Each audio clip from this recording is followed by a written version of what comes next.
I'm Susan Clark, and I am your host for Avoiding the Pitchforks. We've got some generous folks passing around handouts, so if you would like one, this is a helpful little guide that you can take home with you. We refer to it a couple of times as well. So, again, this is Avoiding the Pitchforks, Building Inclusion and Engagement, and I'm really excited to be here. Susan Clark, live in Middlesex. I am, since Gus Seelig is the town moderator of Calais, I can tell you I'm the town moderator of Middlesex. We share that. It's a 4-hour-a-year privilege. I do have other work as well. I'm excited to be here to talk about inclusion and engagement, and I really want to thank you for choosing this workshop. It's a great turnout, and it really gives me inspiration. I think it shows that as community leaders, we all know that we really can't be complacent about helping our residents feel included and engaged, and especially with today's extraordinary social tensions. A central part of our job as leaders is to engage and understand our community members and to help our community members truly see each other and hear each other. So, meeting statutory requirements for public notices and open meeting law, it's not enough. It's not nearly enough. We have to be proactive, and that's what we're here to discuss, how you personally can make a difference. The only downside to having lots of interest in this topic here today is that we got put in this really big meeting room. And I find this kind of theater style seating the hardest way to connect and talk. It's a little awkward to break into small groups, so forgive me that we won't necessarily have the opportunity to model as many inclusion and engagement techniques as I would like, but we will show them and make the best of our time here together. So my plan for our time is to explore a little bit about what community inclusion and engagement means to you, to me. I'll present some recent research on community engagement, and I'm going to touch on some of what's unique about Vermont and what's not so unique about Vermont in terms of our history and our qualities of engagement. We are going to have some skill building, how-to techniques and stories, promise you some stories, and hopefully we'll have enough time for questions and discussion. So just to give me a sense of who's here to help frame the discussion, here's a few questions. You can raise your hand as many times as you want. My first question to you is about your community size. So think of the geographic community that you're thinking of when you consider issues of engagement. It could be where you work, the community where you work. It could be where you live. That's up to you. How many people here are from towns with a population of under 2,500? 2,500 or lower? Lots of us. Okay, great. I'll assume the rest of us aren't. In terms of positions, that population size is important in terms of, it plays a role in participation, as we're going to see. How many of you hold, in terms of the roles that you hold in your community, how many of you are elected or appointed local government officials? All right, great. How many hold other leadership positions where you need to solicit community engagement? So maybe nonprofit or business. Lots of those as well. Wow, yeah. And how many actually have ever been a member of the public participating in a process that government or other entity has? Everybody, right? Yes, okay, right. So we all wear a lot of hats. Some of us are doing public engagement, and most of us have had the experience of having public engagement done to us, right?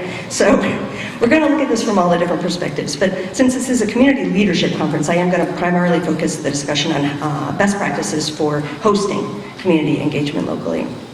My background is in local democracy, so my comments will kind of lean in that direction. But of course, there's a lot that government doesn't do, and that we still want to do collectively. So whether through neighborhood groups or business ventures, nonprofit work, or other efforts. So I think most of the lessons we'll talk about today are transferable. One quick word about vocabulary. I still sometimes find myself accidentally using the word citizen, and I just want you to know in these conversations, and many of us do, that when we use the word citizen, we mean a person who's active in the community. I'm working to wean myself away from this word. We really all should avoid it unless you work for ICE. Because citizen is increasingly being used to mean a person with federal citizenship status. So when you say, oh, the citizens of our town are invited to a potluck to discuss the new playground, it's exclusionary. We don't mean it but it is. So unless you actually meet a person with citizenship status, suggest you use words like resident or neighbor or community member, or registered voter if that's what you mean. Just say what you mean. And finally, before we start, just real quickly, I would love to know what you want to know. Did anyone come here with a burning question? Just kind of general inclusion? Yes? How can I get people in my small town interested? How can I get people in my small town interested? Great question. Yes? How can we get engagement from people who are people with low incomes who are experiencing a lot of challenges in their lives every single day? Okay, getting involvement from people with low incomes or people who have challenges every day. Yes? A gentleman earlier mentioned something about the old boys club is falling apart. I would broaden it to say, how do I get the old school to not be such a wet blanket on everybody else? How do I get the old school not to be such a wet blanket on everybody else? All right, yes. How do I facilitate tightly enough that people who tend to talk a lot can be quiet, while still making it comfortable enough for people who don't normally share to open up their voice? Right, facilitation skills. Right, so facilitation skills for both introverts and extroverts, and people who don't tend to share, people who share, maybe overshare. Yeah.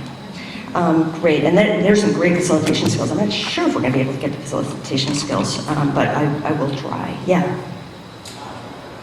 Bridging the gap between those 6 generation farmers and people who are new to the town. At least in my community, they seem to be the people that want to do things versus similar to the comment that we made. The older people who just don't want any change at all. Okay, bridging the gap between 6th generation Vermonters who maybe don't want change and newcomers who want to take over. No, just kidding. Who want to make, who have innovative new ideas and fresh energy. Yes. Yes. I'm struggling a little bit with the question of folks who are invisible in our communities and how to extend an invitation and show up where they are in a way that we can, in a way that a process includes them. This is so exciting. How to make invisible people show up and be able to participate. Yeah, these are really exciting questions. Yeah, one last one. Yeah. I just wanted to build on that one. Which is how do you make your methods in doing that trauma-informed, and logistically, what are the strategies for reaching people with special needs of all kinds?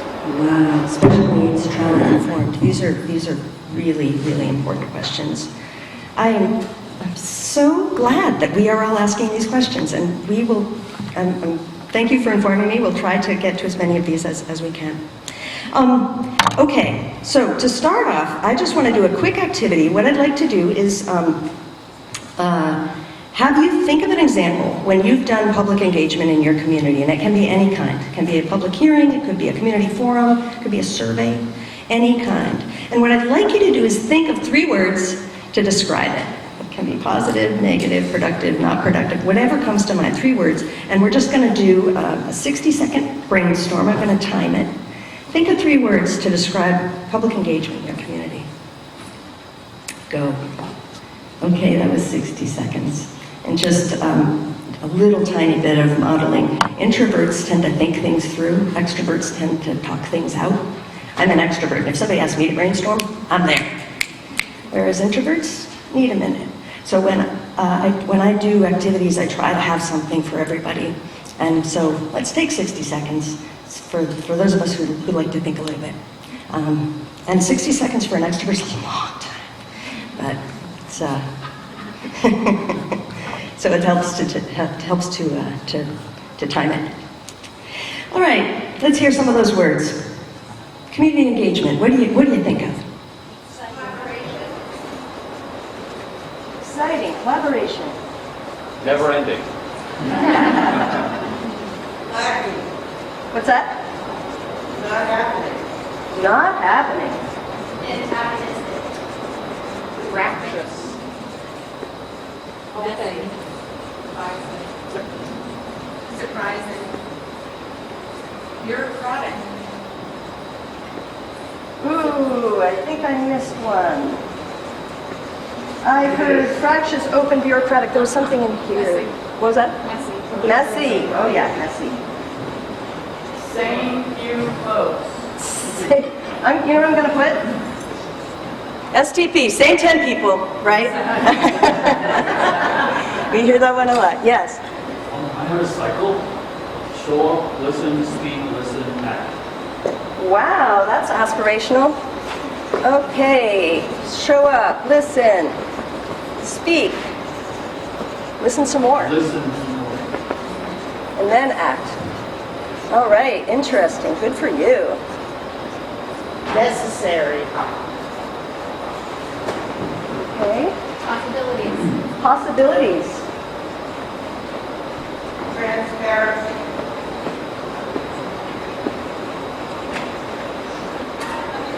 Transparency. Surprising. Surprising. Sometimes good surprises, sometimes bad surprises. Yeah. What's that? Off the rails. Creative. Worthy. Empowering. Short-sighted. Short-sighted. Insufficient information. Ooh, okay.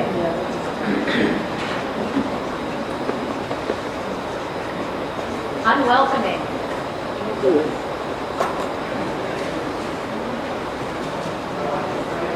Okay, I'm sure we could go on. Yes? Sorry? Start forward so Yes. podium doesn't block. Sorry. You bet. I think we get the idea. Does anyone have one more that they absolutely need to throw up? Yeah. Food!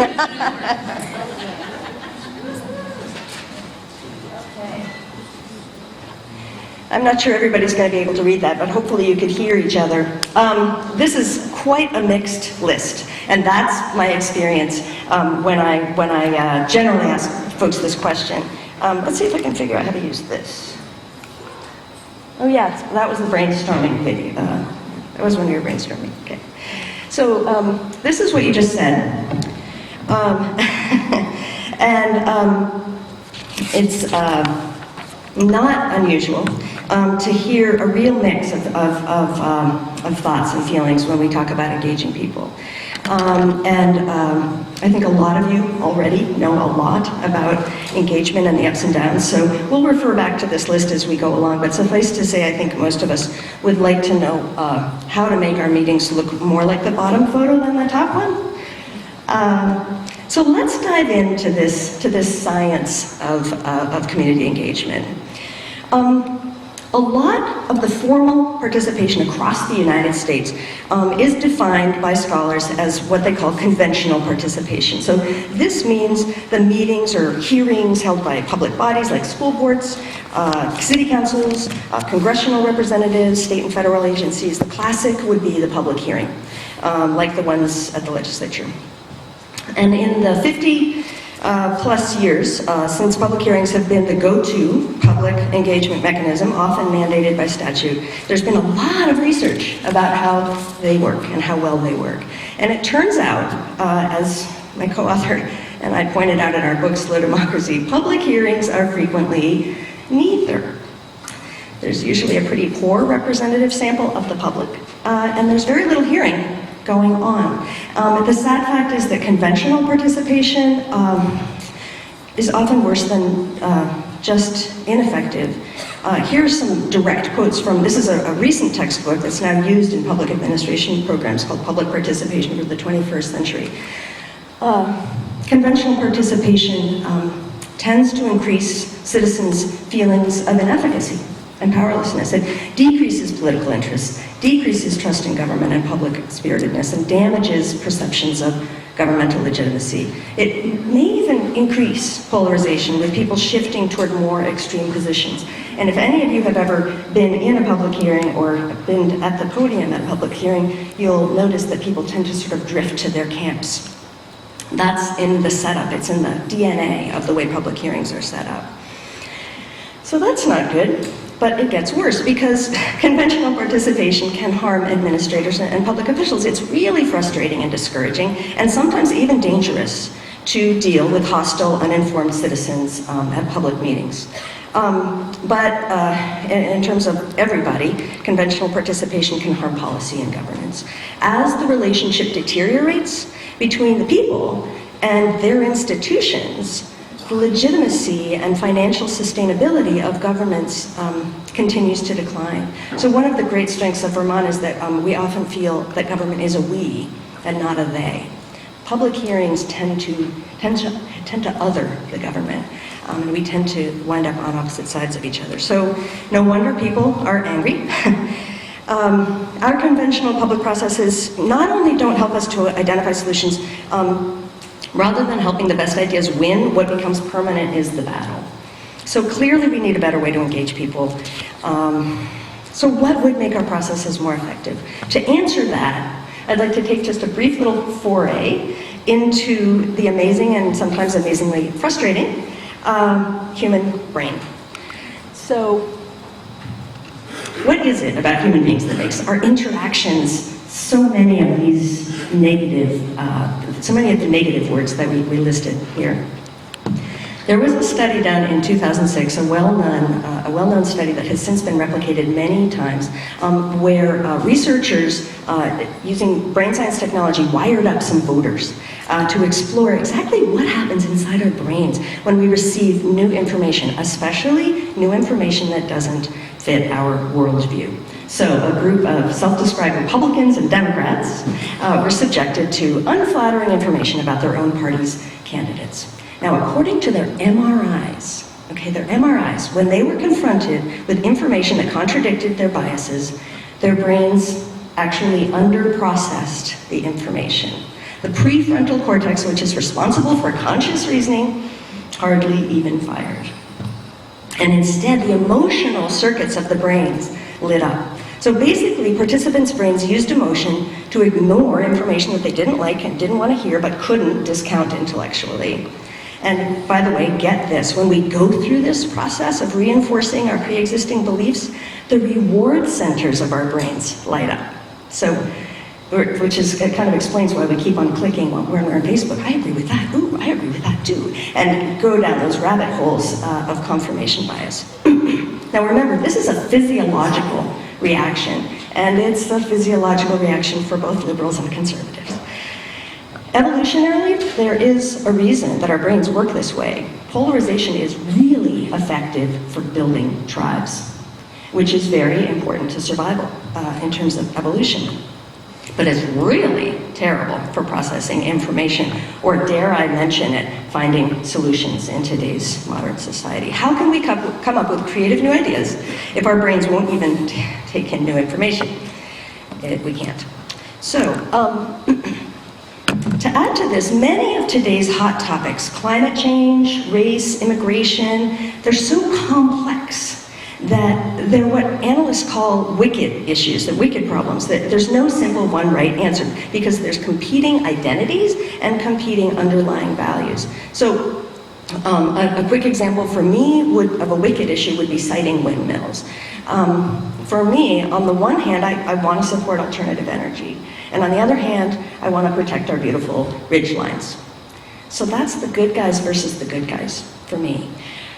There's some great research out of Colorado State professor Martin Carcassonne explains that most problem-solving models historically, we've got a problem, what do?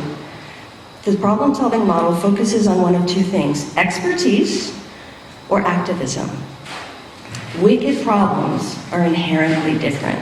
They don't respond just to technical expert solutions, and they don't respond to deal making. What they do respond to is slow, trusting, face-to-face communication. Solutions begin when we recognize that with wicked problems, it's the problem that's wicked and not the people. Because brain science also tells us that we can use our full intellectual capacity much better if we don't trigger that us-them, fight-flight response. So we need techniques for framing issues and engaging people in less polarizing ways so that we can bring people sort of out of their corners and find a way forward. which is what my co-author and I call slow democracy. Woden and I explored what this looks like in our book, and we described local decision-making that has three elements. I'll throw three pieces of jargon at you.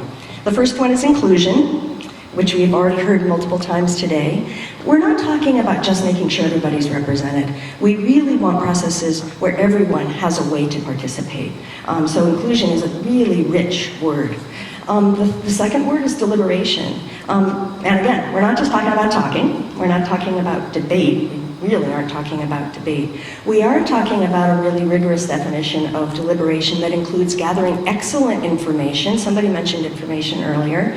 You have to have a solid basis that you can start with.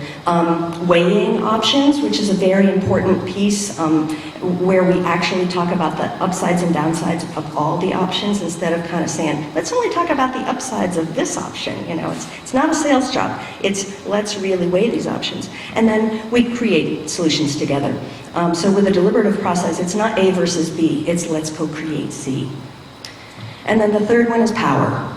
And this is one that's always a little tricky for officials. It's always hard to share power. But it's very important that our processes not just be advisory. If you want people to show up, and if you don't only want the same 10 people. Not just advisory, but with, and it doesn't mean everybody wins. It doesn't mean that I come in and I have the power to make the decision. It means that I can see, through my participation, I can see a clear link to real change. I can see how my participation affects the outcome, how I was part of the solution. And we now have decades of solid research to show that if it's done right, a good engagement process using what we now know are best practices helps us to avoid pushback and conflict. So the whole slow democracy thing, what's ironic about it is that oftentimes a slow democracy process that might take a few months ends up being faster because you avoid the pushback and the lawsuits. You actually get more buy-in through that process. Participants become more knowledgeable. The participants who have engaged in a deliberative process are more likely to vote, more likely to volunteer. They sometimes even change their opinions. Imagine that. So there's evidence that it's actually, evidence that it strengthens the economy as well as we network together. And productive engagement generally results in smarter policies. So we need this now more than ever because with the advent of the internet in particular, our community members no longer have the leave it to the experts attitude. We grab our phones, we find the answer ourselves. So leadership in a top-down command and control style is basically impossible.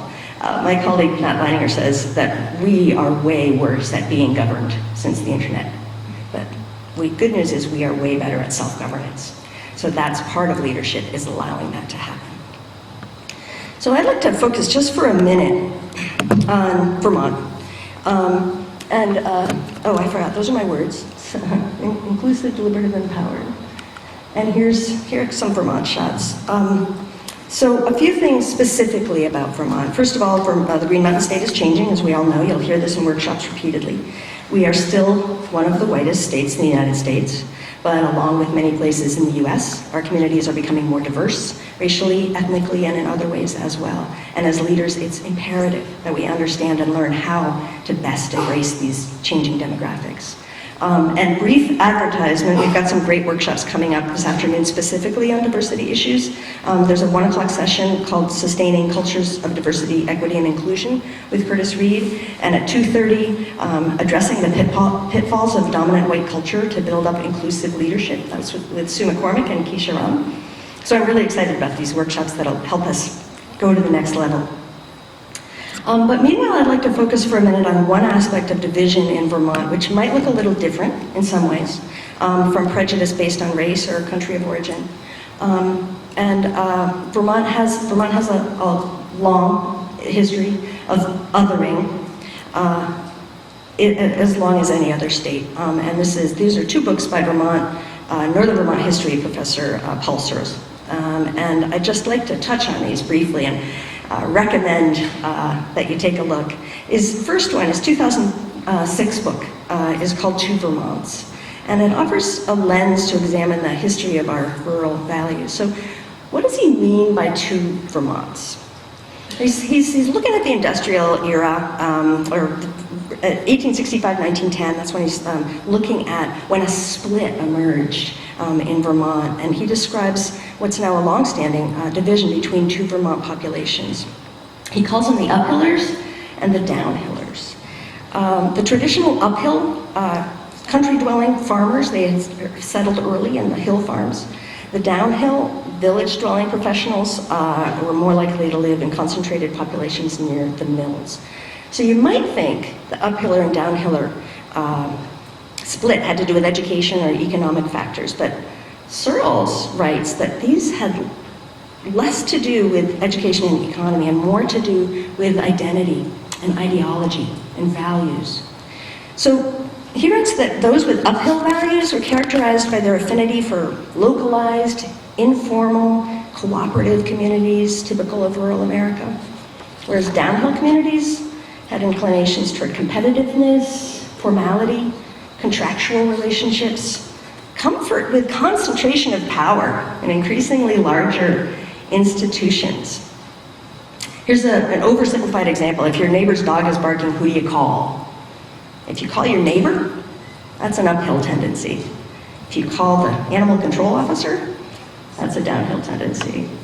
I'm seeing a lot of nodding. Does this two Vermonts ring? Raise your hand if this rings true in any of your communities, a division like this. Yeah. One of the classic traits of an uphiller is a tendency to want to be left alone. And a classic trait of a downhiller is to assume that everyone would be better off if they were an uphiller, if they were a downhiller. So there's a lot of change going on. To an outsider, it might have looked like one Vermont, but these critical identities divided our policies, our decision-making processes, our sense of empowerment, and it continues today. Searles often sees echoes of the uphill-downhill divide continuing. School consolidation, great example. Downhillers really value efficiency, have a comfort with concentration of power. So the idea that you can merge school districts in a top-down manner is a very downhill notion, whereas uphillers, place-based values, local involvement, small-scale decision-making often aren't really understood by downhillers. So here's the thing. In our last census, Vermont was the second most rural state in the nation. Over 61% of Vermonters live in communities of under 2,500. And that scale changes our expectations and our impact on the way we do engagement in Vermont. So, social scientists tell us that place-based cultures have wisdom to share, so if we write off these kind of place-based values, not only do we other a significant portion of our neighbors, we are also missing important lessons. Heaven knows that our small-town systems are not perfect, but we also know that our place-based traditions and norms and practices build up some of the best, most inclusive elements of social capital. They strengthen volunteerism, they democratic engagement, trust, tolerance. They allow communities to regulate selfishness and make cooperation possible. So if anybody's read The Righteous Mind by Jonathan Haidt, he refers to uphiller type culture as a hive culture.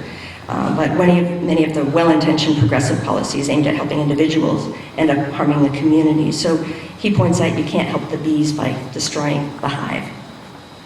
So it's never simple.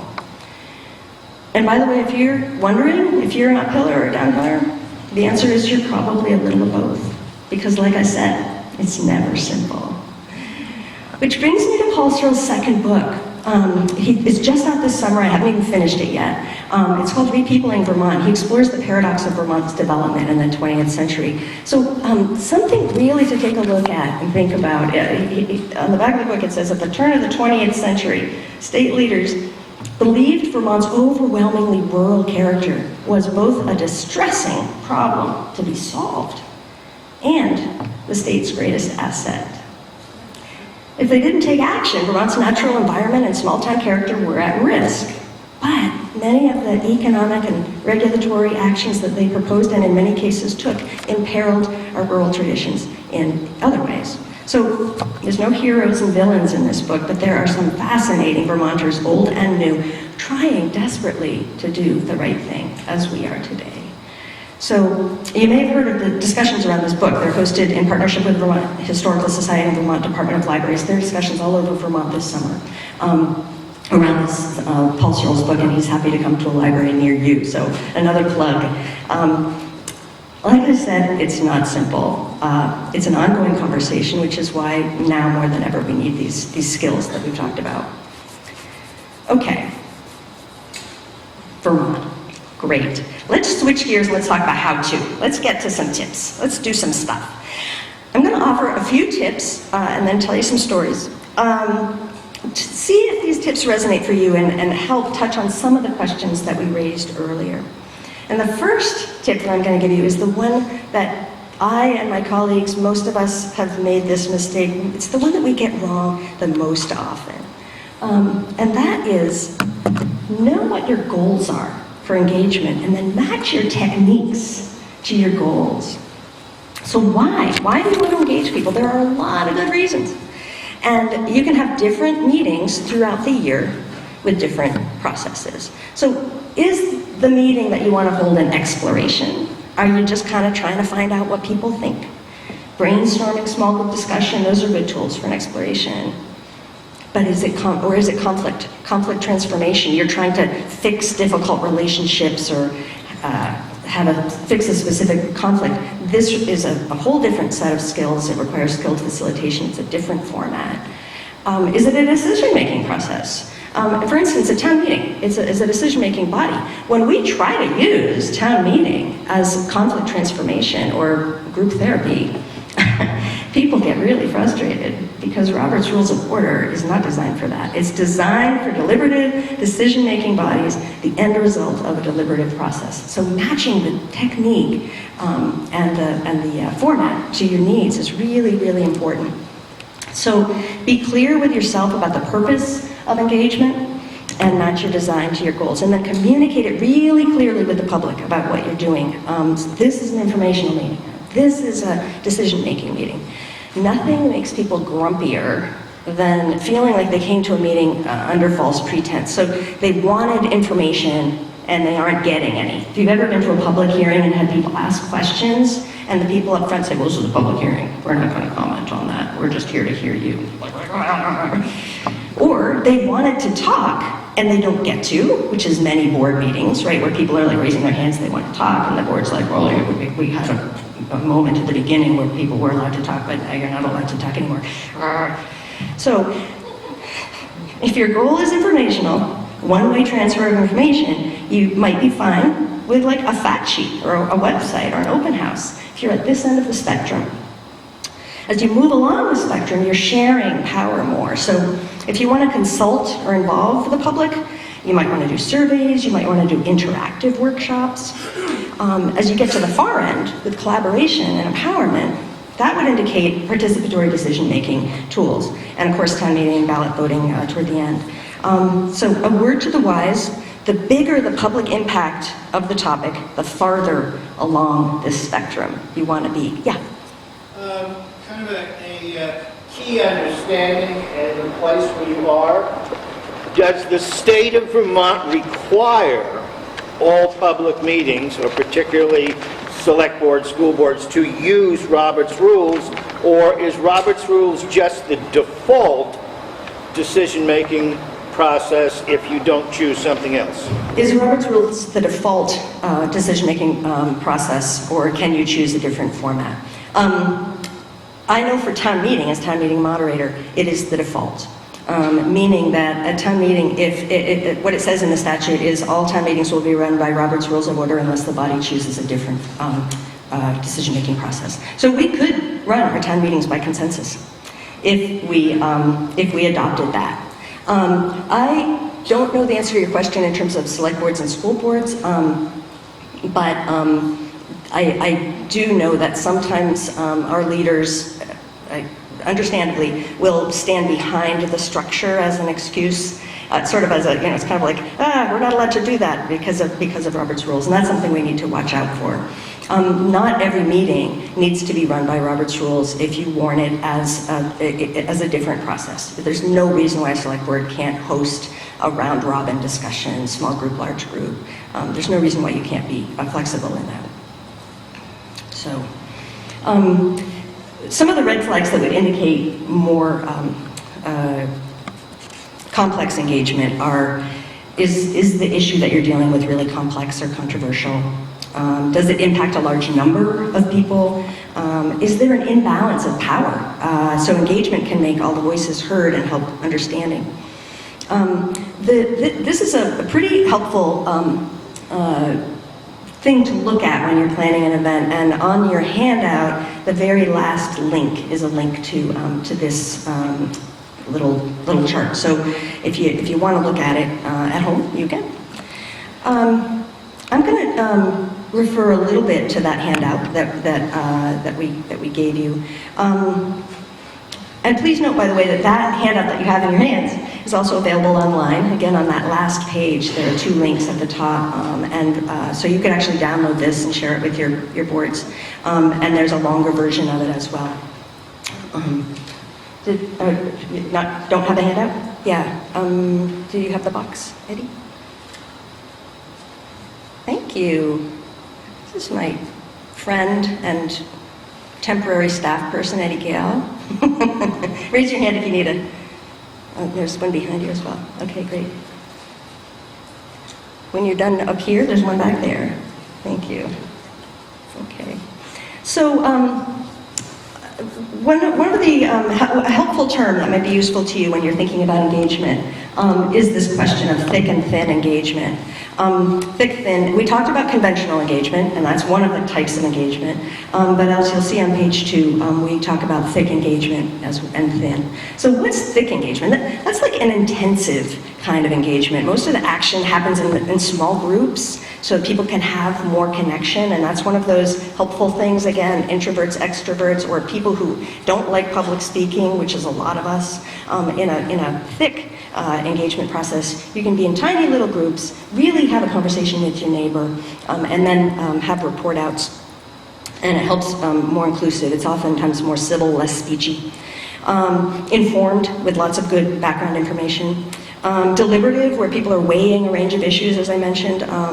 So Vermonters could really use a lot more facilitators on the ground to help communities do this kind of activity.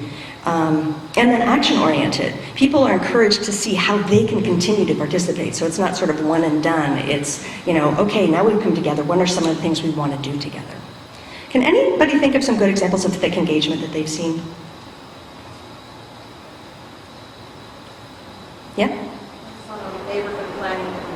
Mm-hmm. For a year and a half, made recommendations. A neighborhood planning committee, yeah. Is that in Burlington?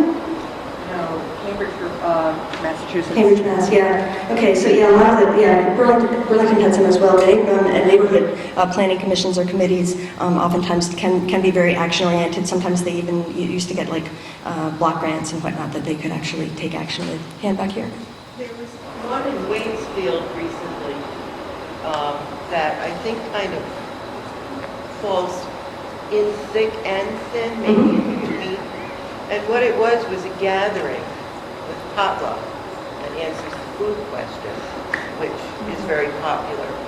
And what it was a political action group that is looking towards grassroots movements to change politics.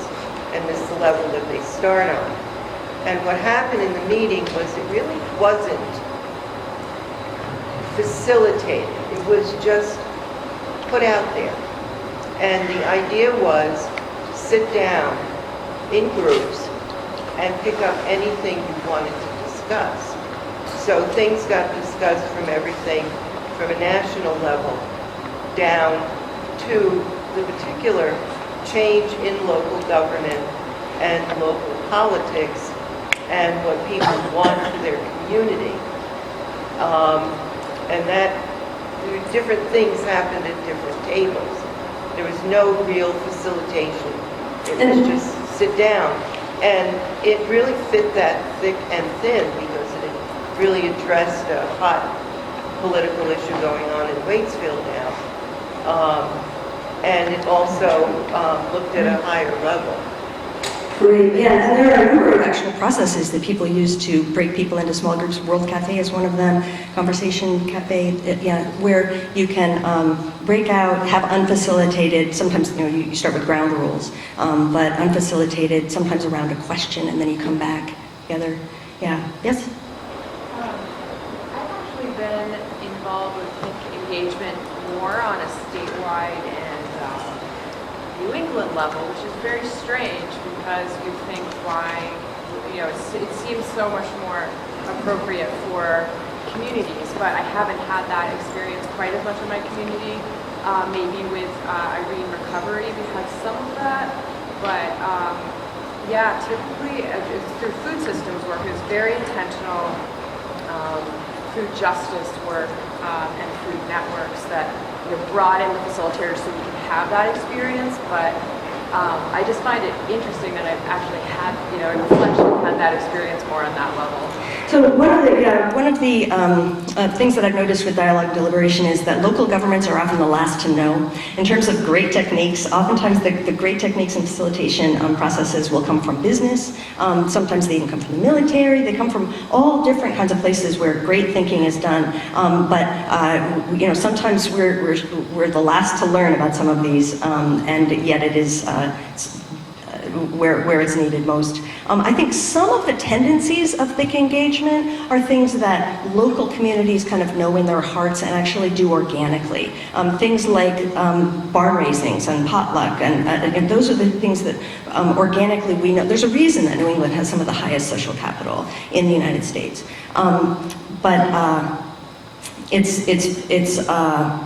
Putting a name on it and actually making it part of our government processes is really important. Yeah. Something I've seen in Burlington is an overuse, I think, of thick engagement in a way that becomes structurally exclusionary, where decisions that really should be made by a small amount of involvement across a lot of people get made by the 15 people who can afford to show up for a 2-hour meeting. Okay, that's a really important comment. Yeah. So let me just get onto thin engagement so that we can match these, because best practice is to, a lot of times conventional engagement is actually mandated by statute, is to mix conventional, thick, and thin. So thin engagement it's faster, it's easier, it's more convenient. It can address some of the issues that you were just naming. It allows people to express an opinion, affiliate with a cause, but it's less likely, the downside is it's less likely to build personal or community connections, but you can get more people through, individually through thin engagement. These are things like online surveys or written surveys, face-to-face conversations, things like tabling at an event where you can have one-on-one back and forth with people. So one way to summarize the difference is that thick engagement empowers small groups, which, as you mentioned, thin engagement empowers individuals. So all of these things, all of these adjectives, we need to keep an eye on them as we are designing our process. I promised you a story, and so I'm going to get a little personal here and tell you about something that my own community of Middlesex pulled together this past year. It was an engagement effort that I think illustrates a lot of what we're talking about today and a lot of the models, sometimes successfully, sometimes not so successfully, in the handout. So I'm going to ask you to imagine, let's set the scene here in Middlesex. First, our town plan was well over a year out of date, so very much due for an update. We were kind of illegal. And our town leaders wanted to get a wide range of opinions. So that's a really important time to get community engagement, but there's more. Second, our elementary school had been experiencing significant tensions, including we had a change in principal, divisive school board elections, lots of conflict around Act 46, the school district merger law, where one of the districts being forced merged. And many people felt that it would be useful to view the school topics as part of a more holistic community discussion. So we had the town plan need, we had the school need. There's a third thing, which was, as if those weren't enough, the most important property in the Middlesex Village, which is the Camp Mead property. If you've ever driven through Middlesex and seen Red Hen Bakery, that property had recently changed hands, and the new owners were discussing a variety of changes. So if ever there was a time that we needed to get everybody together, it was now. So we had a little committee, the Solutions Committee in Middlesex, a group of citizens who work to improve public engagement. And this is, by the way, actually a recommendation on your number 3 on your handout. ongoing committee to look at engagement and democracy in your town, not to take stand on issues, but to say engagement is good, I will help. So the Solutions Committee researched a public engagement process called a Vision to Action Forum, which is not unlike the VCRD community visits. It starts with taking broad public input and then ends with actionable projects. Found a facilitator who would do the process pro bono. One of our first steps was to go to the powers that be, okay, the local boards, the Planning Commission, the school board, the select board, and other businesses, volunteer groups, to kind of get everybody on board. It's always a good idea to network with movers and shakers before you launch the big project. Not so much to get permission, but to get feedback on the idea, hopefully get buy-in. And so once we'd done that, we got ready to invite folks to the forum. At its first official planning meeting, one of the first actions that the group took was to look around the room and ask the question, who's not here? So just close your eyes for a minute and imagine that you're doing this in your community. You've visited with local groups and leaders, you've made a bunch of phone calls, you put it on the front porch forum, you invited everybody to the meeting to plan this engagement process. And you look around the room, and who is not here? So think about that for a sec.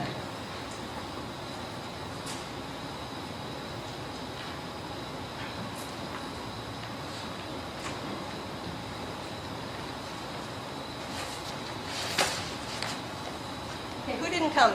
Children. Children, working parents. Select board. Ooh, hang on, there's so many people not here. Children, working parents, one parent households? Is that what it is? Second shifters. The renters. People who hate meetings.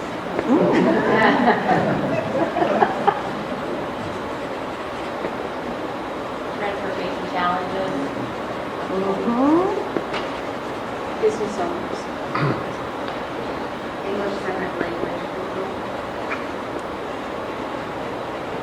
Grumblers.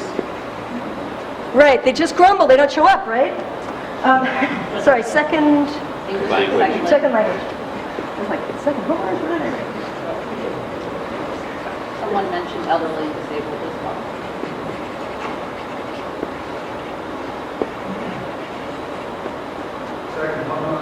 Second homeowners.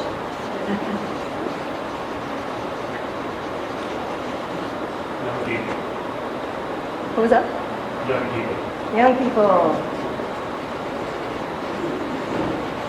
People who know the name of actually happens. Oh, girls. What was that? Yes, that was transportation issues, yes. Hard of hearing. Yeah, that's for sure. We have a lot of that in our town. Because the same 10 people are getting older, aren't they? Unconnected. What's that? They had to hear about this. Right. So lots of folks aren't on the internet. That's right. So unconnected maybe socially, but unconnected technologically as well. Yeah. Somebody mentioned earlier invisible people, and that is a whole broad category, can mean a lot of different things, but if we can't see them, why would we connect them? The fourth. Or, yeah. Was there another one? The last 12 meetings and that Ooh. The burned out. The burned out, yes. Okay. Black and brown was it? Black and brown. Absolutely. Okay, I can see you guys have a lot of experience with this. And this is a great list, and it's not enough, is it? It's not enough.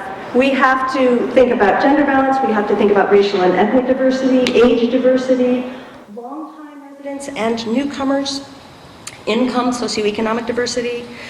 We have to think about the institutions in our towns. So are the schools represented, the staff, the teachers, the parents, the students? Different geographic areas of towns, right? Sometimes they're little pockets, and they kind of know each other, but they don't connect. Immigrants, refugee communities, people with various handicaps, all lifestyles, including married people, single people, LGBTQ, homeless people, that's, if you're doing a mailing, that's how you're going to get to everybody. You have to think about that when you're trying to include homeless people as well. Computer and non-computer, we have to think about government, business, farming, forestry, artists, craftspeople, public land managers, nonprofits. The list goes on, and it's actually, rather than daunting, it can be kind of a fun game. Every planning meeting to sit around and go, all right, now who's not here? Okay, now who's not here? So we brainstormed a list, something similar to this one. And the committee, we did two things at the first meeting. First of all, we gave our project a name. We chose What's Next Middlesex. Some people were lobbying for Middlesex Appeal, but they were outvoted. And then participants in that first meeting each volunteered to reach out to some of the folks on this list, talk with them about the project, hear their ideas, and if possible, maybe even bring them to the next meeting. The planning group really wanted to figure out ways to make the event interesting to a wide range of people. So here are some of the ideas that this group, this growing group, came up with that were, I think, most of them most effective. They really wanted music and people. Everybody was clear it had to be fun. The organizers figured out how to pair the event, and this is a great idea in your community if you can do it. Piggyback your event on another event that is already successful. In our case, it was our traditional fall harvest dinner that we'd been going on for over 10 years. It had a silent auction, had music, somebody mentioned food, always gets a good crowd. We really wanted the finances not to be a barrier. So there was a fundraising committee, which wrote some grants to ensure that the event would be free, the food would be free, the music would be free, all the meals, and critical for young families, childcare throughout the entire event. And also, if you registered, you were entered in a raffle for a grocery gift card and other free prizes. Must be present to win, by the way. So, as many different creative ideas as the group could come up with. The group also, there was a tech subcommittee that created a website that had event updates, and the address was always in all the promotional materials. There were several different committee members that kept posting on Front Porch Forum, inviting people to help plan the event, remind people about it. But knowing that not everyone was online, there were some volunteer photographers and graphic design folks who created posters for all the bulletin boards in town, and an invitation that was mailed to every house in town. And it represented the many faces in our town, and we went through lots of iterations of this flyer, trying to figure out, how do we do on our list here? We wanted young, old, we wanted some elected leaders, those are select board members there on the top. We wanted older families in town that had been there for many generations. We wanted new families. In an ideal world, everybody who receives this invitation can see themselves in the invitation, somehow can relate, and the message should be, this event is for me. My community sees me, my community values me and wants me to come. But even with all of this, you can't underestimate the value of face-to-face conversations. So planning team members showed up at every community event. And this planning started in May and the event was in October. So these were bandstand concerts, they were the school's ice cream social. I actually didn't mean to do this, but accidentally when I brought my easel, I realized I brought the What's Next Middlesex banner. So here it is, donated by our local banner maker. And this is what we used at our table. What's next, Middlesex? Sort of cute. Very personal, so that people could, we went to the school's ice cream social, we went to town hall on election day and just tabled, just kind of sat there and answered questions, gave out flyers. We also continued to meet with existing town committees to make sure they stayed updated, stayed bought in. We created a map of the town and just asked ourselves, are there households in every neighborhood that are being contacted personally here?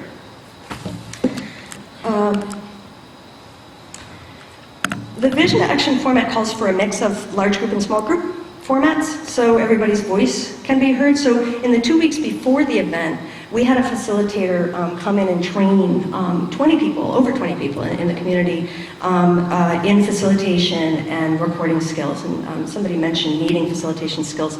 We all could use them, and we can use them every day.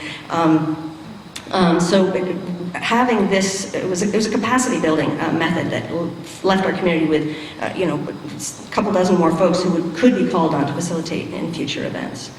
So there were a lot of elements that strengthened the inclusiveness of What's Next Middlesex, but organizers did sense that there was one key population that still wasn't excited about this meeting, and somebody mentioned it already.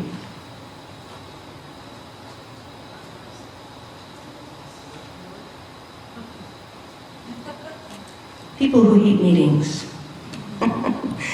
It's really hard to get people to come to a meeting if they hate meetings. Everybody knew that there were some folks, especially some of the older families, longtime residents, many of them folks who worked in the trades, people who just really didn't like this kind of thing. So our little planning committee brainstormed 2 partner projects to What's Next Middlesex. And the first one they called Middlesex Makers. The Makers of Middlesex. It happened a couple of weeks before What's Next Middlesex, and it focused on the makers and creators of Middlesex. So in the end, over 40 Middlesex makers. There were professionals and there were hobbyists. This was from excavators and builders to quilters and poets, sharing their work at a celebration, really. It was a well-attended celebration of community makers. A lot of folks have things they make that are too big to bring in. So there was a volunteer photographer who went out to their work sites and created a slideshow of the event. So large animal vet, ponds that they had built, foundations that they had excavated, their work in our fields and our forests, professional growers, quilters. Quilts are really big. Potters. So really highlighting folks who do important hands-on work. But also, we kept it light. In the slideshow also were some hobbyists, just neighbors who were goofing around making stuff, like a really creative wood stacking project Scott Skinner did. That was kind of a little loop he did in his front yard. John Rayhill, he made a range hood out of the back of an old Peugeot. Can you see what he's doing? It's like, I don't know, I guess he couldn't get it fixed anymore. I don't know why. But it was really fun. People loved seeing what people had done in their homes and in their backyards. It was a way to really get the full diversity of our community to come out together and feel respected and celebrated for what they did. In another partner project to What's Next Middlesex, we did an elder youth oral history project. So we really wanted to include elders, we really wanted to include youth as the list. And so as the second partner project, elementary school students interviewed some of our town's older residents, especially our longtime families. And they asked them fun questions like, what are some of your favorite memories? Happy, scary, hilarious, of growing up in this town. What has changed? What do you hope is going to stay the same in the future? There were 54 3rd through 6th graders that conducted and, by the way, filmed and the interviews, and they edited them. So there's a whole lot of student tech stuff going on that they really enjoyed. And then at What's Next Middlesex, they presented the excerpts on both the Friday night and Saturday event. So storytelling is a really important inclusion tool for any population that might not want to take part in deliberation, especially marginalized communities. It's a really valued tool in many traditional communities. It helps us to hear and respect people's truth from their perspective, rather than making them stand up to the deliberative process and structure that you've created. It allows them to frame the story as they see it. So between all these events, What's Next Middlesex did involve a diverse cross-section of the community, we got a great turnout for the Middlesex Makers event, and then over 200 people attended our Friday dinner, and it's in a town of 1,700 people. It's a very good turnout. It included full group brainstorming activities during the videos from the youth senior interviews, and about half the people stayed on to participate in the small group discussions. We had 4 action groups that came out of What's Next Middlesex. So that's one of the things, not just talk, what can I do? And people named the things that were most important to them. whenever I've done visioning sessions in communities, I always find that the actions that come out of them, they often are along 3 lines of some kind. There's something social, something to do with education or communication. We need better ways to connect. There's something social, there's something environmental, something to do with natural resource in the town, and there's something economic.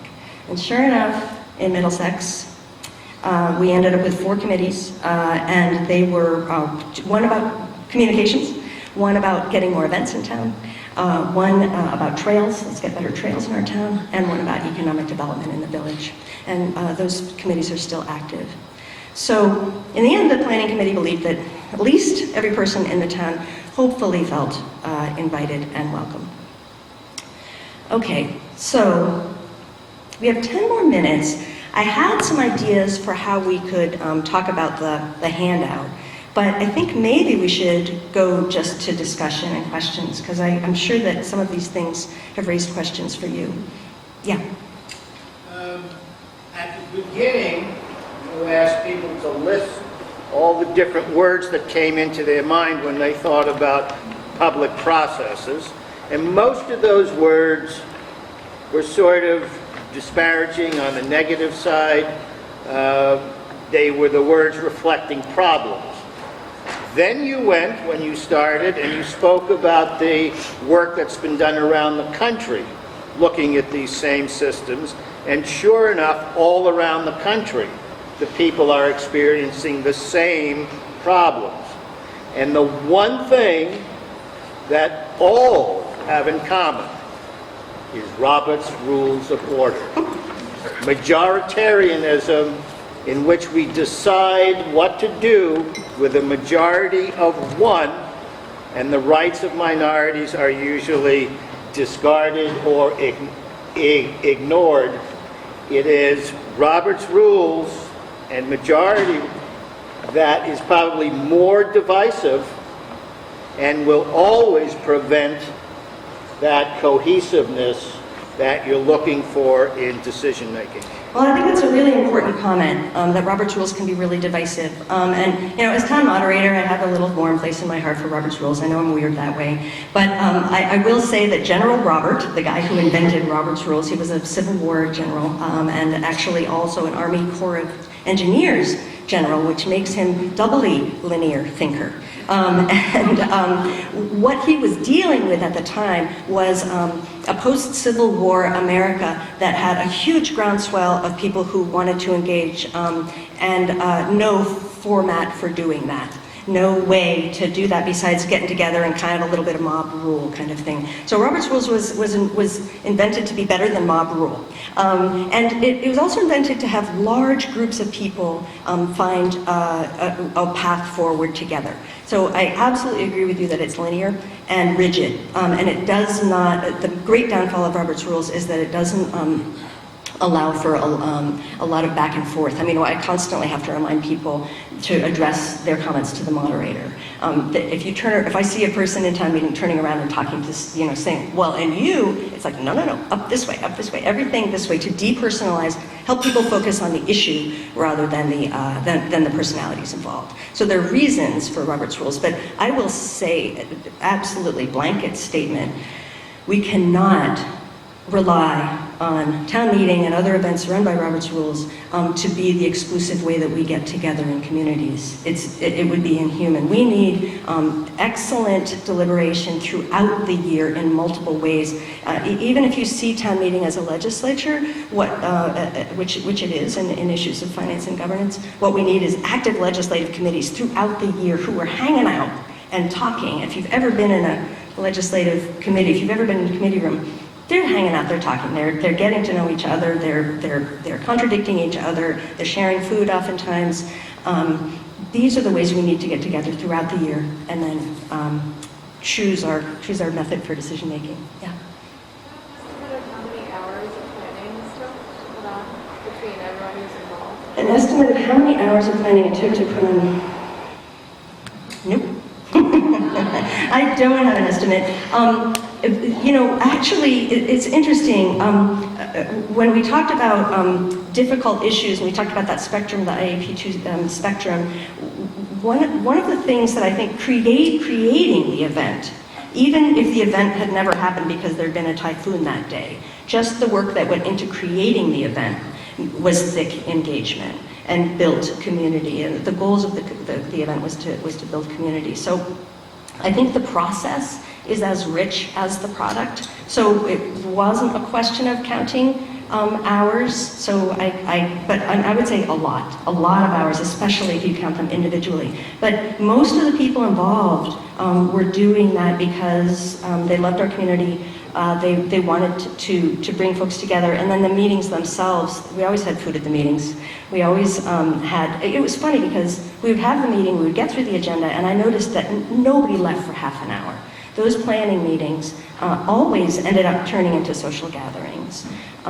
So those are community building times that the time goes away and you start to just think of it as part of what we do as a community. So, yeah. We've had, in Rochester, we've had a series of gatherings, and it's interesting trying to balance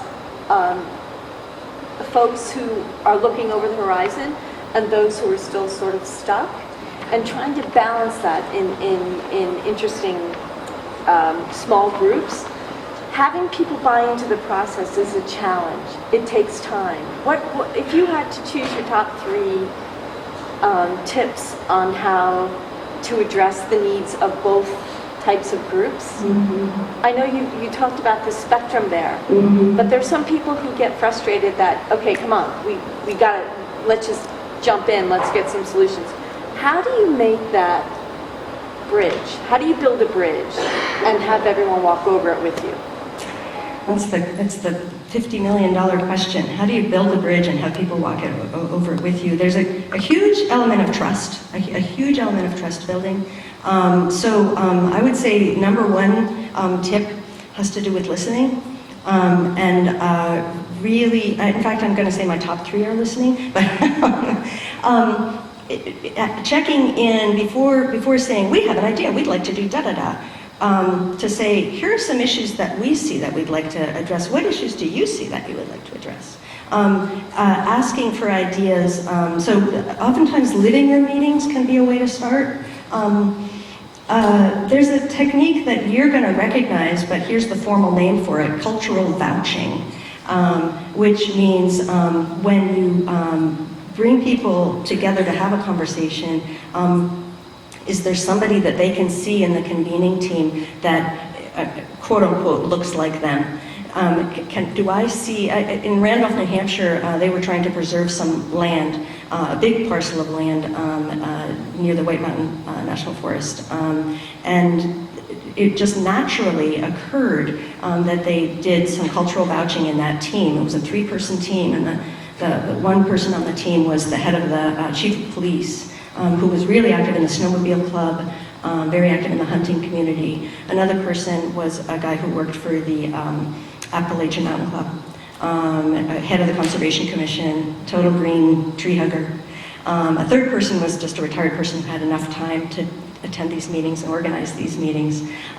So that if you're going to preserve land, you need to understand some really hard things like taxing structure and what is this going to do to my property values? Why is it going to affect me in terms of my use of land?